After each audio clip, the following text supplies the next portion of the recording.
Welcome back, everyone. I got a special guest today, part of this series I'm doing on Dogman interviews, Schoolboys Dog Talk. And I have the pleasure of introducing a very experienced, well-known dogman from the West Coast, Jerome Woods, the captain of the LA Dream Team. How you doing, Jerome? I'm doing fine. How are you doing? I'm doing good. Yeah, just to give a little background, I also have Jerome in my LA Dream Team in my book for you guys that have bought it. You know that, and for anyone interested in purchasing it, there's some information on them also. Uh, Jerome was very active. That team was very active back in the day, and top kennel, some top dogs, and we'll get into that. Now, Jerome, were you born and raised in Southern California? Yes, I was born and raised in In where? Los Angeles. Oh, okay. And how'd you get involved with the dogs? What led you to get involved with this great breed of ours? What got me with pit bulls is my first child. I wanted to have a dog around my daughter, and I didn't know it was a good breed to have around kids.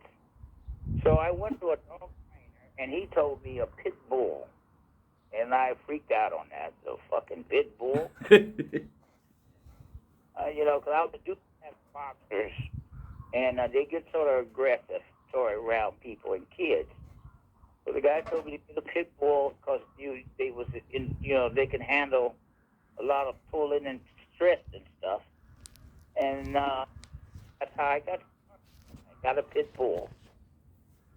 Yeah, And it's that name, I guess, that kind of throw you off, huh? Pit bull. yeah, pit bull. You know how pit bulls are really aggressive, and they had a bad rep. And I'm like, wow, pit bull. And I did a little research on it, checked it out, and I've been stuck on them since. Yeah, how can you not? It's hard not to, huh? Yeah. Yeah. Now, so what were some of the first dogs you got? The bloodlines you got, or what? How did you contact? I got my first pit bull 76, which was just a scattered bred dog. I wasn't interested in bloodlines and stuff because I really didn't know anything about them. And so I got what it was locally, $25, $30 back in the day. And that was like in 75 when I got my first pit bull. And what happened was I had a guy who lied about how great these dogs were. Told me a story about matching dogs, and and I got bit. I got furious, and did a few rolls and stuff, and didn't know nothing about the sport and shit. I ran into well, I don't want to mention any names, but I ran into one group of persons that said that blacks and Mexicans could not compete with white people because we didn't know anything about the dogs, anything about bloodlines and all the crazy stuff. And by me being an ex-athlete and stuff, I didn't want to hear that, So Right. I started doing the research on it and talking to different types of dog people. And at that time, the Jimmy Booth blood was the line that everybody was using down here in Southern California or in Los Angeles. And I didn't want to have the same bloodline that anybody else had. And by me living in the city, you was only supposed to have 3 dogs. So it was sort of, 3 dogs. Right. And I was thinking, I said, wow, I wanted something that's going to start early. Because I didn't want to wait 2-3 years to see if this dog was worth anything. And I was told to get the spike stuff. They start early, and the Pistol Pete stuff, really, actually. And then they didn't have that type of blood down here, so I got in touch with Captain America, which was on the East Coast, And I was told that the Boomerang dog started real fast and early. And that's why I started with getting the Boomerang dogs. Right, right. Yeah, there was in Southern Cal at the time, a lot of the little boot stuff, huh? It was the little blue, but yeah, that was the main stuff down here, and everybody had that. And the guy that from promoting the little boot stuff, I particularly didn't like. You know, Mm-hmm. he had a messed up attitude toward minorities, put Right. it that way. And the goal was to get something that I could compete into with them, and show them that not only compete on the same level, but I can probably do better. Right, right. And so by me getting the Boomerang, and it panned out pretty nice because I ended up beating him a couple of times. And then same thing with Ralph Greenwood. I had met him at a dog show, and I asked him how could I get my dog on the cover of his magazine. And he told me there was no way in hell that he would ever have a black person on the cover of his magazine. And I said, one day, first he told me you had to have a top-notch bloodline. I said, I have a good bloodline. Then he said it had to be a champion, and I said, I have that. But he said there was no way I was going to get on his magazine. You already met the criteria, and they still wouldn't let you, huh? Well, I hadn't even started that because I have never matched at all. Right. I had just got introduced into matching dogs. Okay. Didn't know the rules and nothing, and I got tired of it. Keep saying that we didn't do any studying, any reading, and learning about the dogs. So I did a lot of backyard rollings and stuff, and learned a little bit, but I didn't know about rules. And I had a dog. This before I even got the Boomerang dog. I had some stuff with Steinberg. Humphrey was the first bloodline I had. It was off the Steinberg Humphrey dog. Right. And I went to a dog show, and I was just telling people what I had, and the first thing that came out their mouth, whose yard did I steal it out of? You know, by me being black. And, you know, you must have stole the dog because Steinberg didn't sell dogs to black people. So we started with that, and I wanted to learn on their level. And it took me a couple of years. And then I had a paid vacation, which I went to jail, went to prison. Right. While I was in prison, I ended up reading everything I could find on matching on matching and the rules and everything. I came home in '83, and I had bought a dog before I went in. I did 4 years, and it was off of It was off the Gator, Champion Gator, but from Lloyd Vinegar. And when I got home, my dog was like 5, and he was something special. So my first did a match with him, and I matched into a dog down this. It had won eight matches, and I decided I wanted to, put it out there. So the guy says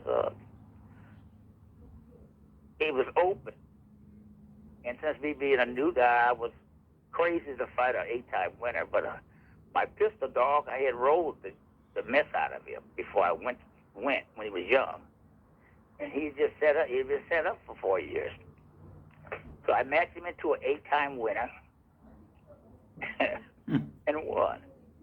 And that's when I got the bug of just keep on, So my goal was I was going to match it to all the ones that talked a lot of shit about what we couldn't compete with.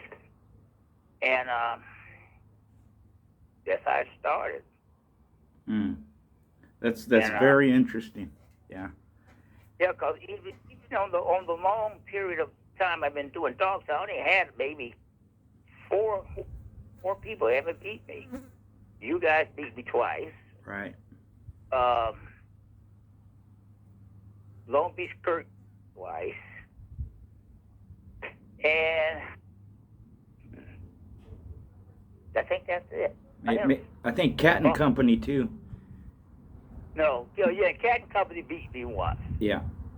Okay, and that was it. I was trying to figure out the deal because I only lost like maybe three people. Yeah, I know it wasn't too. I know it wasn't too many losses because you did a lot of dogs during that time period. Yeah, because I did about 130, 140 matches. I would bet. Yeah, I did a lot because I was putting them in there, man. 13 matches a year, and I did it for 15 years, something like that. Yeah. I in fact, I mentioned that that you guys probably matched 10 to 15 dogs a year. Yeah, so the reason why I had got knocked because everybody said I was picking on new guys. I tried to explain to them. I said I was a beginner, and it caught hell trying to match into the elite dog fighter because they said that they don't want to start on pick on a beginner.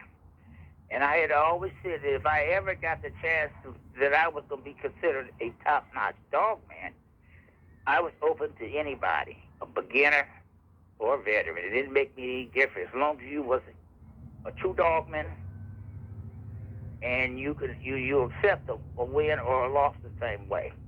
So everybody had a shot, and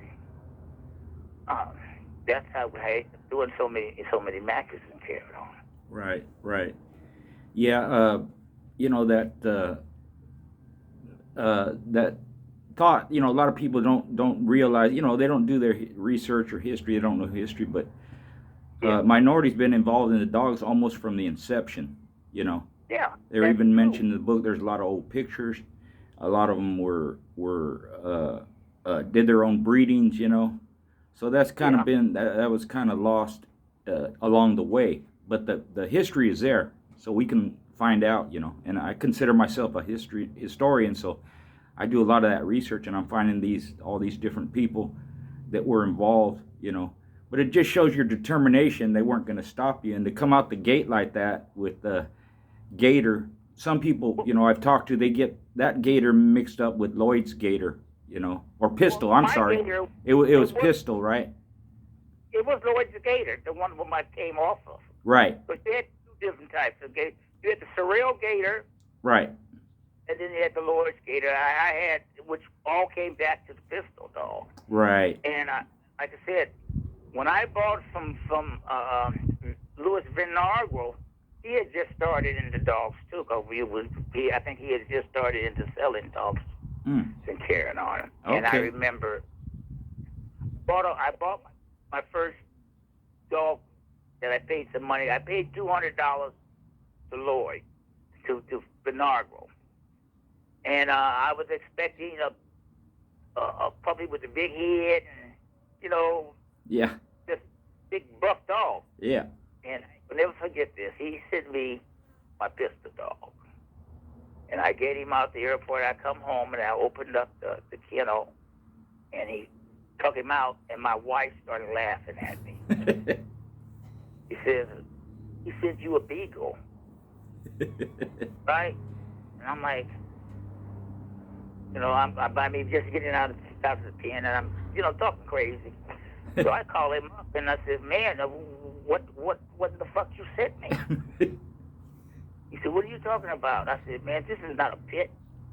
Goddamn beagle, and I'm trying to play gangster, I'll go to Rhode Island and do this crazy stuff to him. And at that time, I had a 70-pound pit on the chain. I could never forget that. And that little puppy I got from him was 8 weeks old. I was looking out my window, and my wife said, you have your dog out there in the back. I said, I don't care if you kill that damn thing. It's a beagle. The dog shot over and hit this dog in his chest. I could never forget that. And my dog grabbed him and shook him and slung him across the yard. And I'm like, yeah. I'm still talking crazy to Vinagro, and I turned around. The puppy turned around and scratched back into him. and hit the dog. But I got a phone. I said, I'll call you right back. So I go out, I get this pup. I'm like, this puppy is crazy as hell. And like I said, he did look like a beagle. He was an ugly dog, but I was used to seeing big head dogs, the big buff type of dogs. Yeah. And then I get this rangy little funny looking dog, and I'm like, he's not a. If you look at him, you wouldn't be impressed. You didn't, you fire up and stuff, but that was my first champion.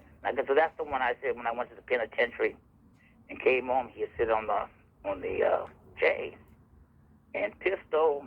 I was getting odds on that dog, Yeah. Because down here, everybody had the big head dogs, Right. big looking dogs and stuff. And here I come with a little rangy, long, skinny head. Long dog, eared. Yeah. Yeah. People going, I don't know what the hell that is, but that's a badass beagle, Yeah, that's what it was, because I was walking. They used to piss me off when I was walking. They went like, what the hell, people, what's it mixed with? I used to get this thing mixed. He was my foundation and carried on. Yeah. I never saw him, but I heard some good things about him, and that, I saw not just yours, but other Boomerang dogs, I was always impressed with their strength and speed and their mouth, just real. Yeah, they was like I said, I got lucky enough because they started early, and then a lot of my dogs, my champions and stuff, they just, I champion out before they was 2. Yeah. Because they started early. But the only knock I always said with them, they burn out quick because they start so early. Right. Like I always tell everybody that he does. All the dogs only have so much fight in them. True. And I get in an argument with a lot of people who say and the fights never go, but you roll them enough, you take the fight out the dogs. Yeah, that's very true. Yeah. Very true. Yeah, they had a lot of style, Yeah, and by me living in the city, like I said, you was only supposed to have 3 dogs. I ended up having like 18 dogs in my yard. Yeah. Here and all. Yeah. And that's how I got tested to do some of these matches, because I always had 8 or 9 match dogs. Right. So I constantly do the dogs and stuff.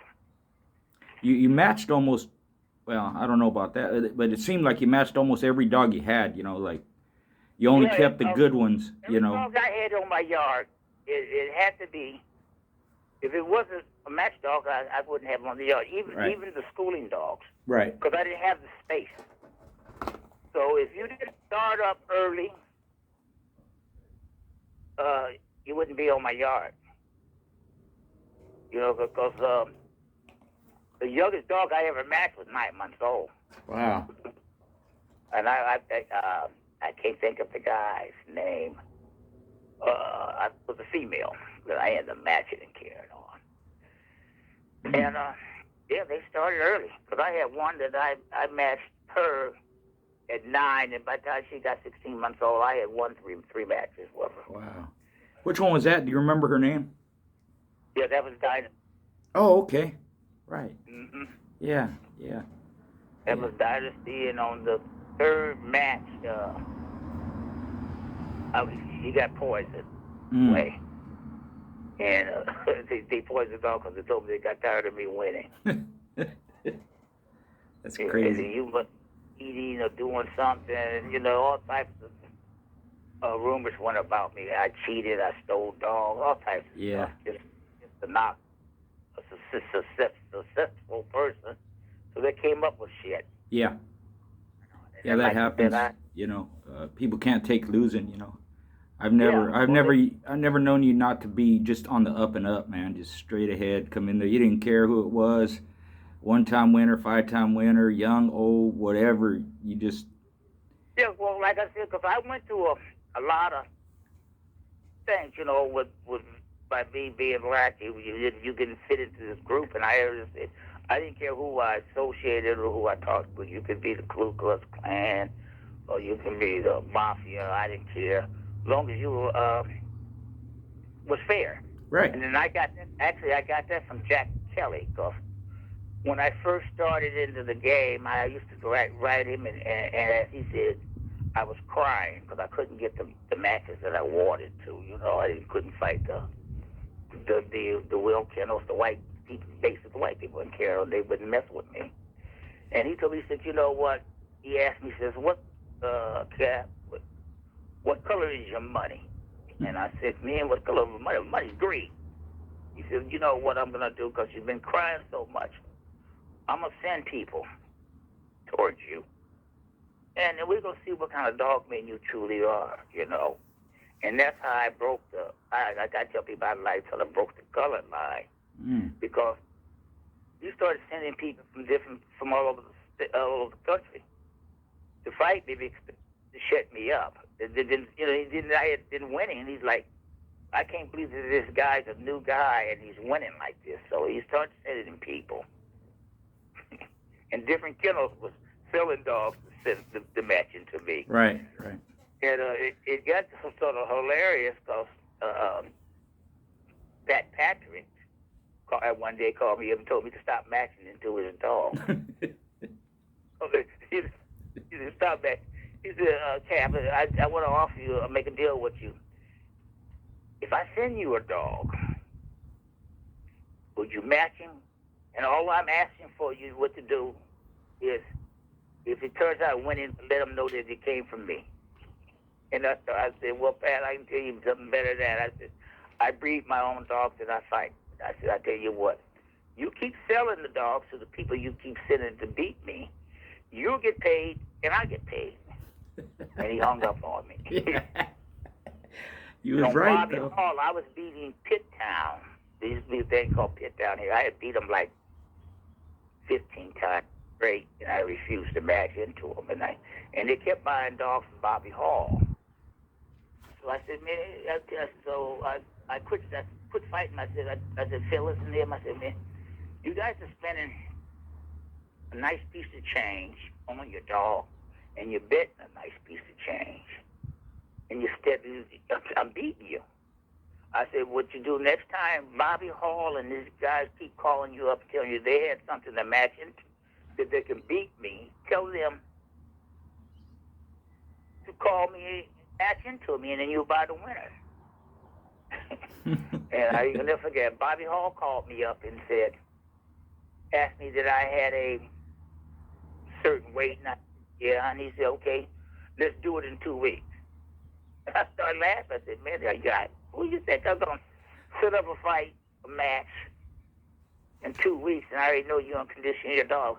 Let's make it 4 weeks, and we'll get it on. He said, no, you can't do it in 2 weeks. We can't do it. And I told him, I said, well, okay, Bobby, you can call Phyllis and tell them how I backed out of the fight. Yeah. I said, because all that was, he started laughing. He said, oh, you don't mind? I said, yeah, you can call him and tell him that. I said, because I really didn't care about I'm not a prideful person. Is that what you need to sell your stuff? Go ahead. But keep sending them toward me, Yeah. You keep toward me. You keep selling them and I'll win, and, we just keep it on the low.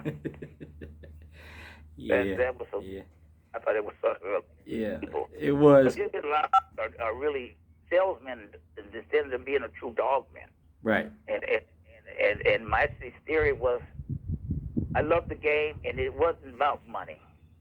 Because I didn't fight for a whole bunch of money, but for a decent amount. But you can match into me with a small amount of money and we can do it because I like fighting. I like doing the matches and stuff. Yeah, that's what's important. That was it. Yeah. They were trying to figure out some way to beat you, get the odds in their favor, but well, even what it was, it was a rep thing. Everybody wanted to say that they got the best of the best. And I'm like, I wasn't trying to say I'm better than you. We do the dogs, and because every line has good dogs. And you got some bad dogs. It just so happened that I was blessed have a pretty good eye on what's match worthy, and then to stay in my yard, you have to be decent. Like I said, because I couldn't afford to see something that it wasn't worth matching. Right. And the same thing when I did my breedings, I didn't do my breeding on my dogs until they had won 3 matches. I didn't, you had to be a champion before I bred the dogs and stuff. Then I knew what I was working with. And the whole pedigree has to have match quality dogs in it. And this is how I was sort of blessed of having quality dogs. Cause when I did bring something out, believe me, it had been well schooled and could take, game, and it could take what it had to take to stay in there. Right. Yeah. Now, how many? Do you recall how many champions in ROM dogs you had? I had 3. I think 3 ROM dogs, and I had 17 champions. Yeah, that sounds about right to me. I never had a grand. The only problem, I never had a grand champion. Yeah, me either. Never had a grand champion. Yeah. I had 4-time winners and stuff, but like I always told about, once you get past 3 and 4, you can generally tell what you need to take to beat that dog. So you know what to bring to beat that dog, and like I said, I had it open for everybody. And then what happened when I did my champions, and people start stealing them, that kind of crap. But I only, never had a grand champion. Yeah. It take all that, you count the schooling, the matches, all that stuff. Yeah, it takes a lot out of a dog, and they only have so much in them. Well, there's only so much fight in them. Right. Some guys have been blessed to have the multi-winning dogs, 8-9 times with dogs. And I always ask them, what did your match mean to? Did you was lucky enough to get 8 Vicks? I said, because people, when they were coming toward me, they believe me, they wasn't bringing no bullshit dogs. Yep. They was bringing the best that they had. And I know I did. The ones I lost to people, they wasn't no bullshit dogs. Yeah. That's how I looked at it. Bullshit dog. And what were some of your favorites? Besides, I know Pistol was. Well, Pistol. My first one, Pistol was. My Dynasty bitch was great. My Jesse James dog, the one I lost to you with.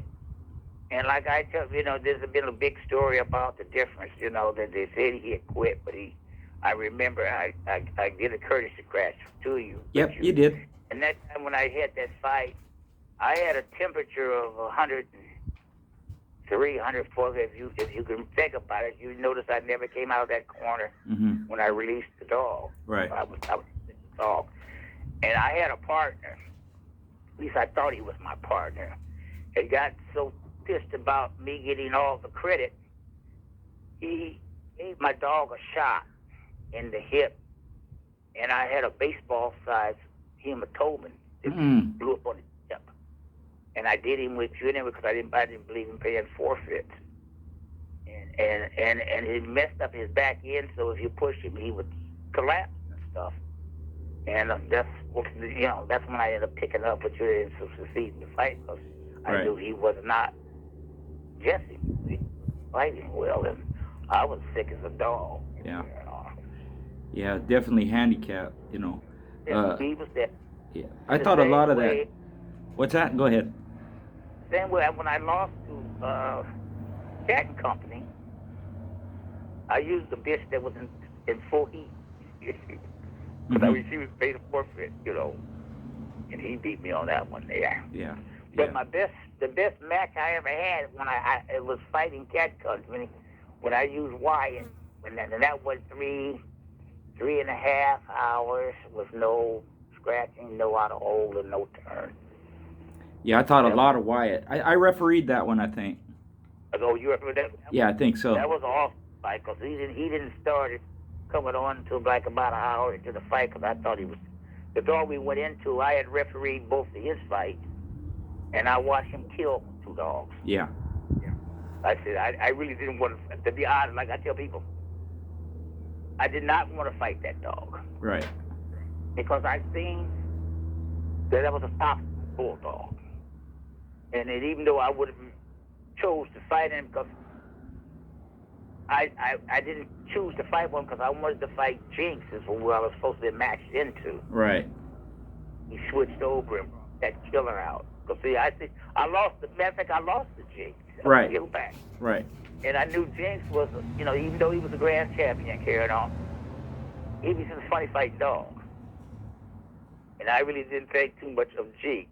So I thought that's who I wanted to match into, and he pulled that killer out. He told me, well, you match in weight. You don't match dog. You're right on that, too. Yeah. But you had they told me it was supposed to have been Jinx, who I was preparing for Jinx. Yeah. And that's why I said that would have been a good show. And I think of all your dogs I did see, they're all good, But I thought a lot of Wyatt, man. He had it all, and he was smart too, and he could bite, Smart dog. Yeah. And that buck dog he went to, he was rough, man, and he was game too. There was no quit in that dog, and that was a good show, man. He had it all. And then what happened? He got stolen from me. Some kids from Compton, and they ruined him. And when we got him back, Larry was one of my partners, snuck and bought the dog back. And he didn't know anything about conditioning or putting the dog together. And he matched into a dog named Burrito that come out of Mexico, and Burrito beat him. And they put my dog to sleep. But when we got him back from the kids, they fought at 43, and when we got the dog back, the dog weighed 15 pounds. Wow. That's how they called themselves nursing him back, the elephant, and they matched him, and he ended up losing. Now, the Burrito dog, I refereed over his fights, and I'm like, hey, the way in the hell that dog should have moved Wyatt. They got mad at me about that, and they brought Burrito back down here for his champion fight, and he quit on an ear-sucking dog. Dog just grabbed him by his ear and beat him. I said, he knew that to myself. There's no way in hell that dog would have whooped Wyatt if Wyatt had been in my hands or in health. Right. Yeah. I remember, now you were on the same card with me. We had Mr. Rowdy, and then you were going into Chainsaw. I think that was Dynasty. I can't remember. It was at my place. He was using little Niggerino. I think they were brother and sister. We beat him with Mr. Rowdy, and then your female beat him. I think it went 40-something, man. It didn't go that long. That was the same card, and that was Dynasty. Was it? Yeah. That was up in up north, right? That was at my house, yeah. Okay, Yeah. That one went, I think it went like 26 minutes or something, or 20, something like that. Because Dynasty didn't go, the longest Dynasty ever went down was 30 minutes. I think under 30 minutes, all of her fights. Okay. Yeah, something like that. She loved them stifles, man. She'd get to that back end, and just shut her down, Yeah, that was good. And then, what was it? I remember, Spanky too. I thought he was a good dog. Yeah, Spanky was a good one too. And but the owner, it's sort of funny. I had sold Spanky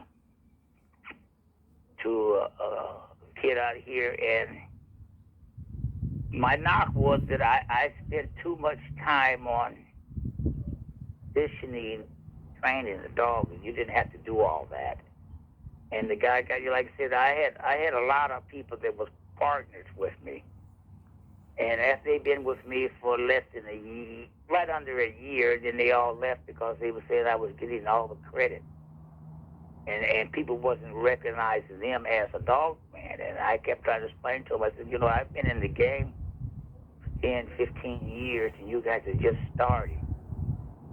how you expect someone who's going to say, treat you the same level as they treat someone who's been doing this for 10 or 15 years? You got to have one match under your belt, and you figure that you're supposed to be recognized and carrying on. You're right. And they can say, well, you're getting all the credit. I said, well, not that I'm asking for credit, but I put into the game. I taught you the game. I taught you how to condition this dog. So how you think you're going to be on the same level as me? And I'm the one that taught you. I said I wasn't on the same level with the persons who taught me. And it would have with someone who's been doing it for a long length of time, and then you want the credit. Yeah. Well, that you earn that credit, and you get it from your peers. Yeah. And it's like in our negotiations, I talked to you.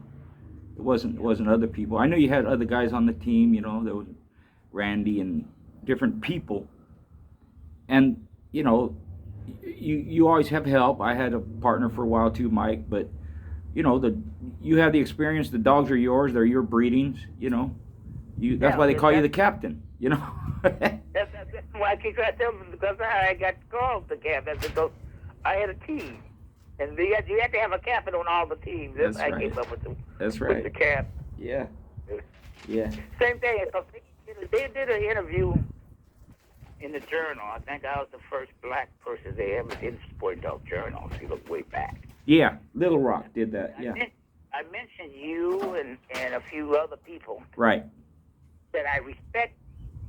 And Burn out of the Cash Money Brothers called me up, and he was hot. You didn't mention me. And I'm like, you already have 8 matches under your belt. Well, I won all 8. I said, yeah, you won all 8 of them and carried on. That was fine. But the point is not that you have to win all the fights. It's that you have to do a lot of fighting and matching. Yeah. And I said, you didn't breed these dogs up. You bought these damn dogs. That's true. And that's how I ended up matching into him. Yeah. And I would, and Vern, and I went up north, Oakland, and it was hilarious, He had asked me, I said, now which dog I matched? He had 3 dogs that he was matching that day. It was a 3-car show. And he said, all of them the same weight, pick one. Whatever you want, I said, I'll tell you what I'm going to do. Out of the 3 matches, and we all fought at 42 pounds, I think. I said, whatever one you think is the best one you have, that's the one I want. And I ended up terrorizing that dog. I beat him with Hurt, my Hurt dog. Oh, okay. And they saw Hurt was people shy, and everybody like, but that shit on that champion dog. I said, yeah, we'll see. And I read him out of there in like, I think 22, 23 minutes and carried on. And everybody was ready on Vern, and then they're like, we haven't seen Burn get whooped like this. Because I thought he had won like 8 straight. I said, so you won 8 straight, but you haven't met anything like this one. Yeah. He said, oh. Big so difference. He did the fight, and he said, well, not. And then he beat Randy. And I told him, I said, well, now we got these 2 champions. I want to match him that one. He said, no, we're not gonna match into each other anymore, I said, no, you bragging about you such as a dog man. You can't say you don't want to match it to a person. He said, no, we ain't going to fight each other, I said, well, I'm fine with that too, man. But stop telling them how people are scared of you. Because I know a whole bunch of dog men would be more than happy to match into you. You just couldn't just say certain dog men you won't like. If you're going to be a real dog man, you have to accept all challenges. That's true. And I said, but a lot of people, they don't think they have to, you go pick your fight or pick the person you want to fight. I said, that's not being a dog man. You need to, accept it. You win or lose. That's right. I couldn't agree more. You go into, we looked for who we thought was the best, not some mediocre guy. When we was doing dogs, it was I want to fight the best. Yep. And you know, someone that has the same views. And if you lose, you lost to a good person. You know, you don't want to lose to a new booty. Right. If you, Yeah. want to lose to a real dog man when you see I lost to so and so, and ain't nobody can say, well, you know, I ran to one man. Say no, because the ones I lost to have a nice record. You know, it ain't like they was. It was a lucky shit. They have good bulldogs and good dogs. Yep. Yep. And they was good people. Yep. And that was the rule. And then I didn't have to worry about them telling. That was the main thing about telling and care at all. Yeah, it's a competitive now, spirit, you know. Like nowadays, well, now you can't.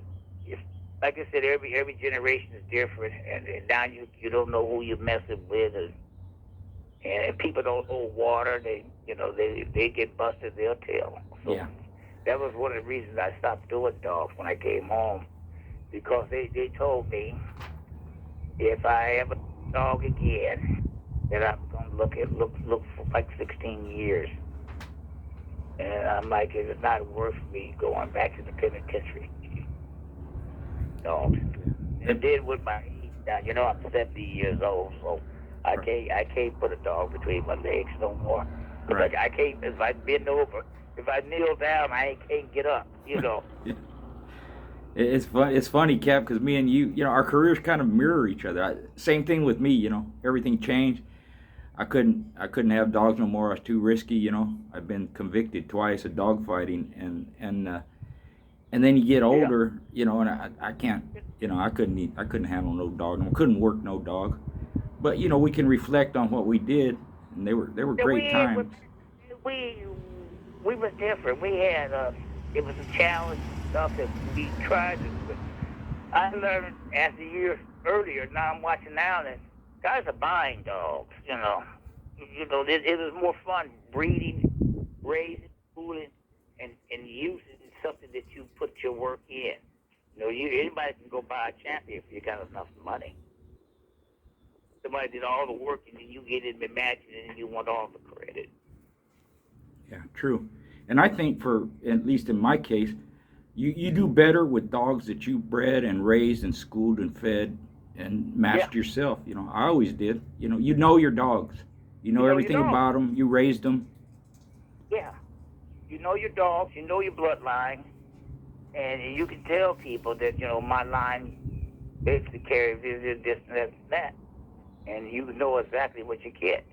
And you're buying stuff, you don't know what you're going to get or how that's breeding on those dogs. I have seen some dogs that come off some great dogs, but then you check the pedigree and values, they might be good, but you're not transferring that trait, you know. Right. Yeah, sometimes you don't know what you're getting. You're just going on what they say, or you didn't raise them. You don't know their trait. You don't know how they act, or if they'll even work. You know, I got dogs from people, they wouldn't even work, you know, and that's a hassle. But you know, what were some of your best crosses that you added to that Boomerang stuff? Well, I didn't do too much crossing. My buck cross, I crossed the buck dog in it because we got a daughter directly off a buck. That was all. I did the buck, and I tried to stay with the Eli blood, and then I used the polio. Those were the only 3 crosses I ever used. Right. Did I had a red boy, pure red boy dog that I had got, and I matched that dog, and that dog went 4 hours and I gave him away. Gave his hell, but couldn't find his way to a wet paper bag, and was straight stupid. Yeah. But gave his hell every time, you know. And matter of fact, when I did him, they broke both front legs on that dog, and he kept scratching. And the guy was bragging about it. He wrote that in one of the magazines. It was the greatest fight ever because it went so 4 hours and stuff. And I'm saying, your dog, I didn't even want the winner. I said, because you broke both my dog's front legs in the first 30 minutes, and wasn't more than half of the dog did a weird move and it snapped his own leg. It wasn't from a bite. And you couldn't put this dog, your dog couldn't whoop this, couldn't kill this dog. I said, the reason the fight went, I threw the towel in. I said, I'm got tired. I said, you won, and then I scratched the dog. He said, well, your dog is still going. I said, it was a horrible fight, a bunch of turned in. It was a sloppy fight.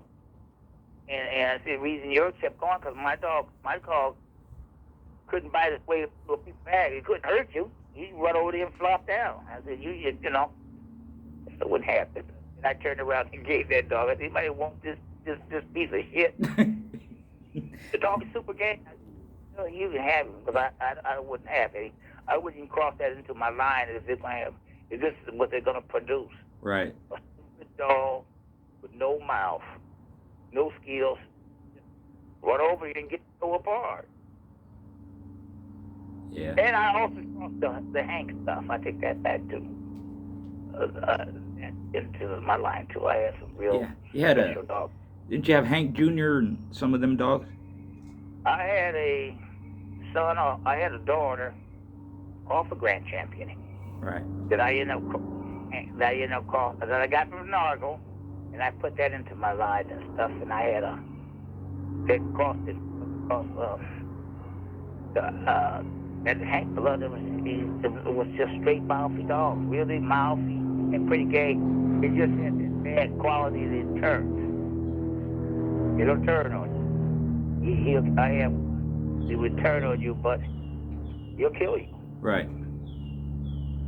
Yeah. Right. Now that buck, was that from the Manzi Payne stuff with Black Annie and all that? I can't even call that, but it was the daughter off a grand champion buck. It was buck bred to what did he bred buck? Buck was bred to some bolio stuff. Mm-hmm. Yeah, I'm trying to remember, because I think I remember seeing Black Annie in there. All that Edie Amin, it's bolio stuff.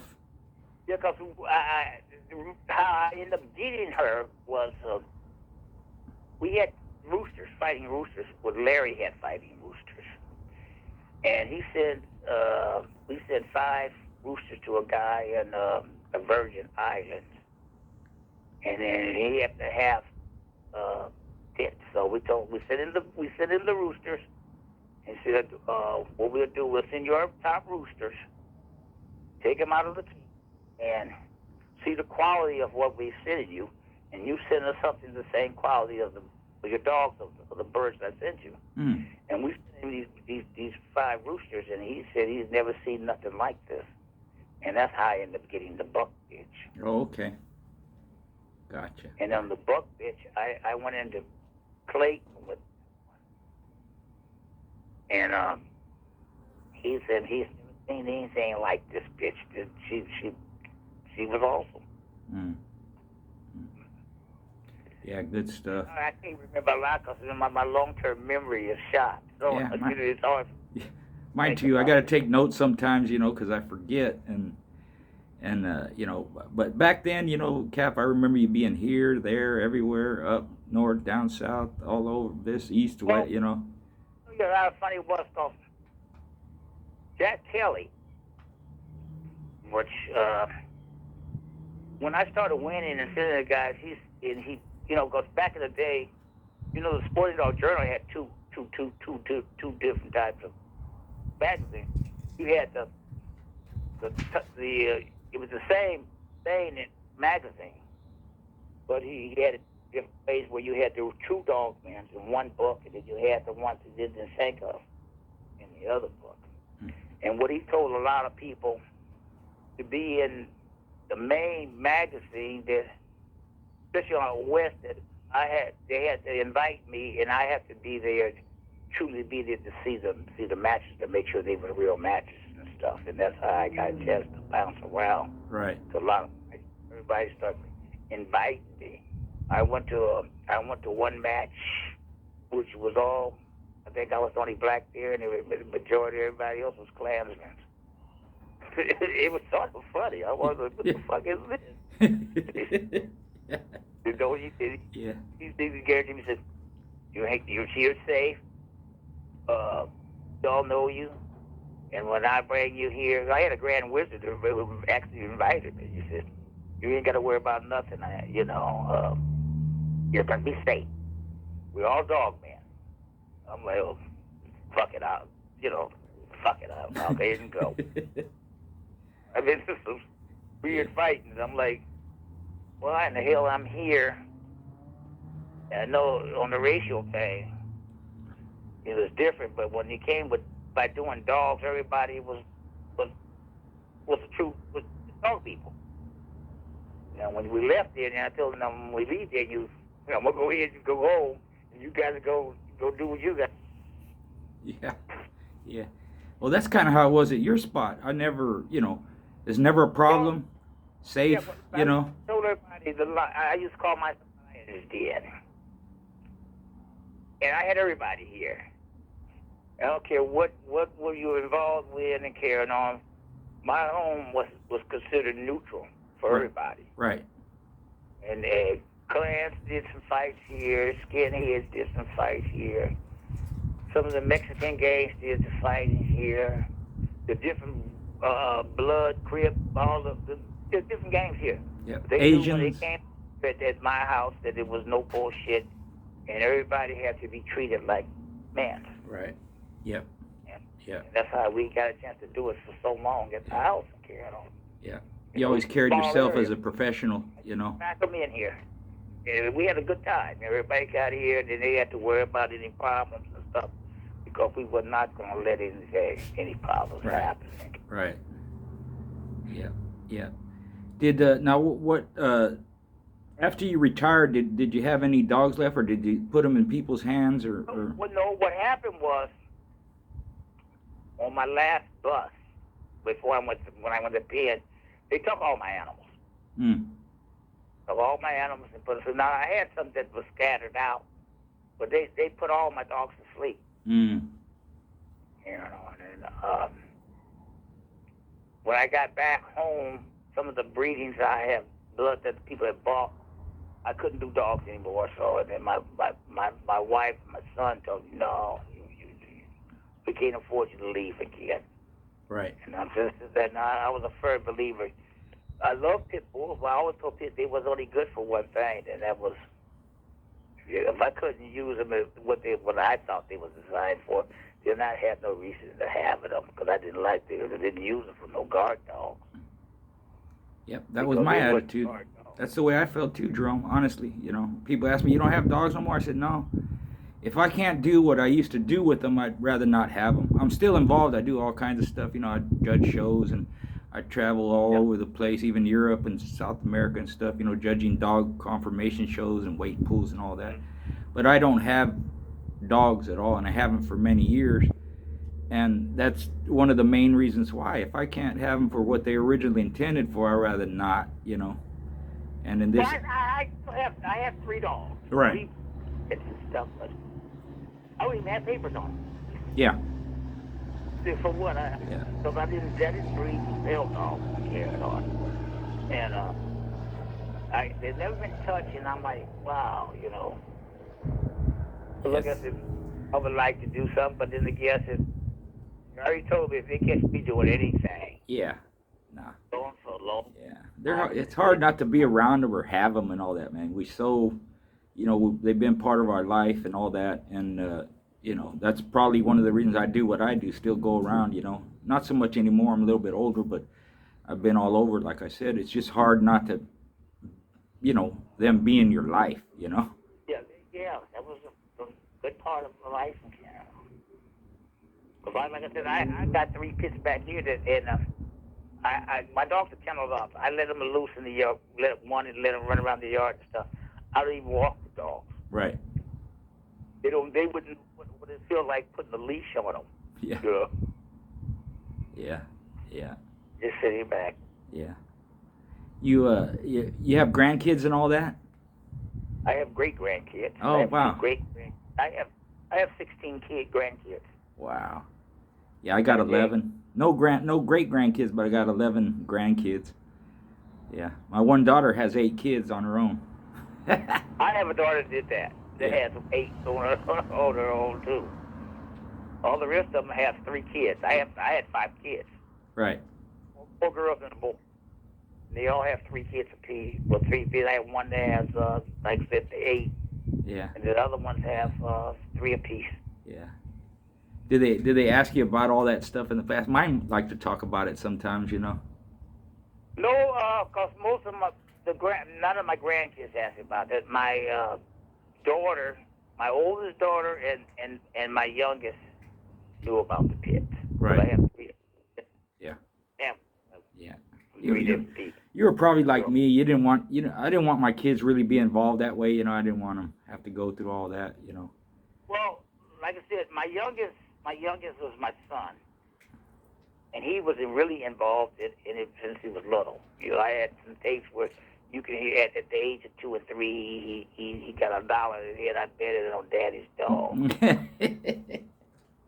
And how I ended up going through the pen was he toward the end. I didn't even go to matches and stuff, and he was sort of involved. He was doing. I was conditioning dogs, and he would handle the dogs and stuff. And what happened is, girlfriend got pissed at him and called the police Mm. and said that he was doing dog, whole bunch of other shit. And when the police came to my house with the search warrant for dog fighting and stuff, they had his name on the warrant. They wanted, and by me being super dad, I said, those are not his dogs, those are mine. Those are my dogs. Right. They left, came back with a search warrant with my name on it. And that's how I got cracked for the last time. That's how I ended up going to the penitentiary. Yeah. Because I took the heat on my son, and I took it because I felt that I taught him this shit here. If it wasn't for me, he would never known anything about conditioning or fighting dogs. So I took the rap, and then that's how I ended up getting the 5 years. Yeah. Well, much respect to you. You know, you gotta be responsible. I was the same way. They come to my house. I just tell them, hey, everything's mine. Dogs are mine. My brother was there. My wife was there. You know, my kids and all that. I even had a cousin there. I said, them people ain't got nothing to do with it. It's all on me. You know. That's what I did. Yeah. And then even in the penitentiary, I was telling people about that, and they said, "Wait," I said, "That's part of being a dad, a parent." Yeah. You know. You're right. You're right. Yeah, my Because kids, they weren't involved that way, but they, you know, they loved the dogs. They remember them. They had good, to them, they were pets, you know. They didn't know nothing about bloodlines. My son used to help me condition, but the girls never got involved that way. But they remember the dogs, you know, and they have good memories of them and all that, you know. But, Yeah, but like I said, I took that from them. Like I said, when I came home, and my son, what I call him, Bubba, he'd start tearing up my kennels down. And what the hell are you doing? Sure, you're not getting no more dogs. I'm like, man, you better. I paid. I told you, I paid $3,500 for these custom-made kennels. I said, when I got home, I said, well, get me a dog or 2. Yeah. I got pigeons in my cage, my kennels now. Now, yeah. Pigeons are cool pigeons, too. and I have Frenchies. I put some Frenchies in there. Yeah. Are they racing pigeons or just regular pigeons? They're rollers. Oh, rollers. Yeah. Okay. Yeah, them birds are neat, man. Yeah. Couldn't get into racing pigeons, so you let them go and watch them fly. I go outside and I let the birds up. Well, actually, I feed the hawk. What I'm doing. Yeah. I fly up to here, and the hawks eat them up, and they say thank you, and they leave, and they come back the next day. Yeah. That's crazy. Well, that was a great career, man. Those were some fun times. You know, every once in a while something comes back to me. You know, I remember Jerome did this. And LA Dream Team was there. You know, I'm glad he came down to that show we had, and we got to visit for a little bit. You know, and reconnect. Yeah. Just a lot of good memories. That was part of my doing the dogs. I met great people. Different races and stuff. You know, I wasn't just combined with this here. I met good people everywhere. All races and colors and stuff. And then when you get a chance to meet real dog men that were in it for the dog, not in it for the money, that what made me enjoy it as much. Cause I could sit down and have a drink or a hot dog, and we can talk dogs, laugh, just enjoy something we all enjoy. Yeah. You know, the hobby we had. Like I said, nowadays you can't trust people, and then they don't want to put the work in. You know? Right. Because to be a successful in this game, you have to put the work in. Yeah. Like when you had like newcomers coming in, what was some of the advices you would give them? You know, what advice would you give new guys wanting to get involved back then? Same thing. It was if you want to have a top-notch dog, go to deal with a breeder that use, that dogs. You know, they're not just pumping out pups. And then you can't get it cheap. It's not going to be cheap. You go for, because I was told, like I said, when I first started buying pit bulls and stuff down here off that boot stuff, you could get a Jimmy Boot puppy for $50. Wow. But then when I bought Cisco and I paid $200 from him in Louis Vinagre, said, "Well, what do you expect? You can get average dogs, or you can get the best. To get the best, you got to spend money. You just can't go, to a top-notch breeder and figure you're gonna get a good bloodline and stuff for $50. It costs because we put money in, invested money and time into this, and this is what we have. And I was the ones I did end up buying to start my line with. $200 was back in the '75 was a whole bunch of money for a dog. A lot of money. Yep. Yeah, because you can go dog for $25, $30. Yeah. Take care. Yep. True. And like they said, you can come with a Volkswagen or you can get a Rolls Royce. I wanted the better blood, something that it had background that you can build on. You know. Yes. And now I'm looking at they selling puppies and shit for $4,000. I'm like, Jesus Christ, what have it done? Yeah. It's a super bloodline, and I'm going researching the bloodline, and you had to go back 6 generations to find a match dog. Yep. Yeah, we talk about that all the time. I'm on different podcasts, and I got my own stuff going. And I don't even recognize the dogs, up front. I have to go, like you said, go way back to see where they're coming from. And, they're charging whatever they charge, and I never negotiated on price back then. If that's what they wanted, that's what they wanted. But like you said, you got to go to reputable people. They have a record. They have their competitors and breeders, whatever. And that just kind of stopped happening as time went on with the dogs. There's nothing behind them. They just breeding on pedigrees a lot of times. It's just they push paper. Because I used to tell people, I always tell beginners, I said, now, according to what you're going to do with the dog. If you're looking to pit the dog, then why wouldn't you buy you would buy a dog, a person that's using them dogs. Right. For that purpose. You wouldn't go, you go buy a match dog from a guy, all he does is show it and walk around the ring and show a dog. Come on. We'll never check your dogs. Just look at the paper. And I always tell us is, last time I checked, papers never won a fight. So you have to deal with someone that's competitive and a little reputation and stuff that stands behind what they're breeding and stuff. Yeah. Yep. You'll do better that way. You'll have a better chance of getting something good. Yeah. And that should be standard. All the time, but unfortunately, it doesn't always happen that way. A lot of people just to breed dogs. And they breed it to make money. Yeah. Yeah. So I think in the 20-some years I have done dogs, I think I have sold 3 or 4 dogs. Yeah. Because they used to say, why do you want to sell your line? It ain't no good. I said, no. I can't sell you a dog. If I sell you, I use my dogs and stuff. So what would I sell you a dog? That might have been the dog. Right. That might have been the dog, and I was so fortunate enough that I had a little money, so I didn't to sell dogs, maintain this hobby, and then by me fighting at a certain amount of money that I could afford to lose. So I kept it that way. That way you didn't have to. I have to win. Type of attitude. If I lose, it wouldn't hurt me because I had my own I had a business. I had my own private business. So, and I kept it where a low amount where someone wouldn't have to cheat to beat me. Right.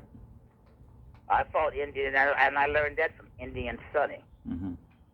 I fought Indian Sonny for $200, and he rubbed me. Mm. He rubbed $200. Yeah.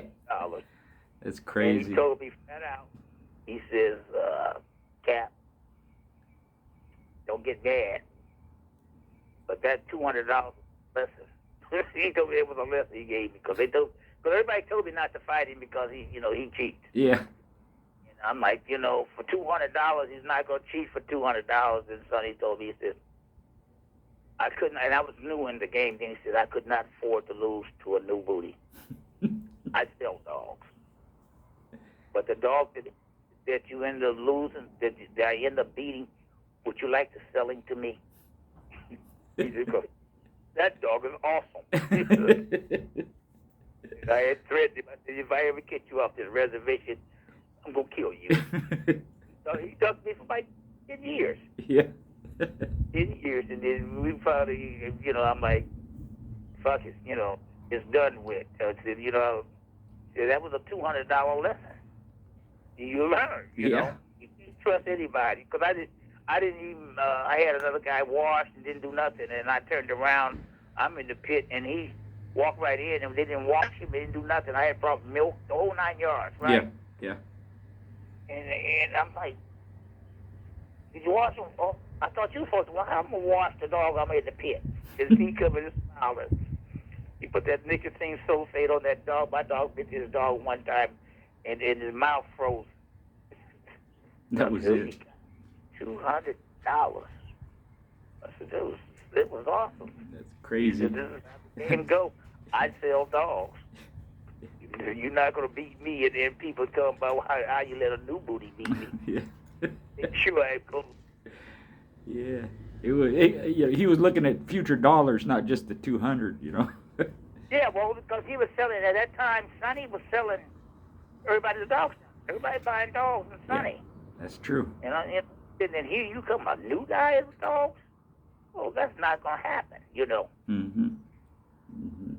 That's crazy. Crazy experience with some of the other dog men and stuff. Yeah. There's a lot of good people, and there's always shady, there's always that in anything you do there's going to be that, but a lot of the people straight up had good dogs, good competition, play it straight, fair. I never had a problem at my house either, just never did, but had some good shows, man, and seen some good ones. And oh yeah, you had quite a few of them up there. Yeah. You had good shows and didn't care. Yep. Think you would. Yeah. Saw some of your good dogs. I ended up missing this. But we used to go some of these good shows and see some good dogs and have some nice time and have fun. Yeah. Now you fight, you got to worry about, you got to take a pistol and all that crazy stuff, madness. Yeah. Yeah, back then I tell people sometimes too, there were so many shows, sometimes you had to pick and choose which one you wanted to go to. You know? You want to see this one or that one or this person's place or that person's place, because a lot of times there were several on the same weekend, Yeah.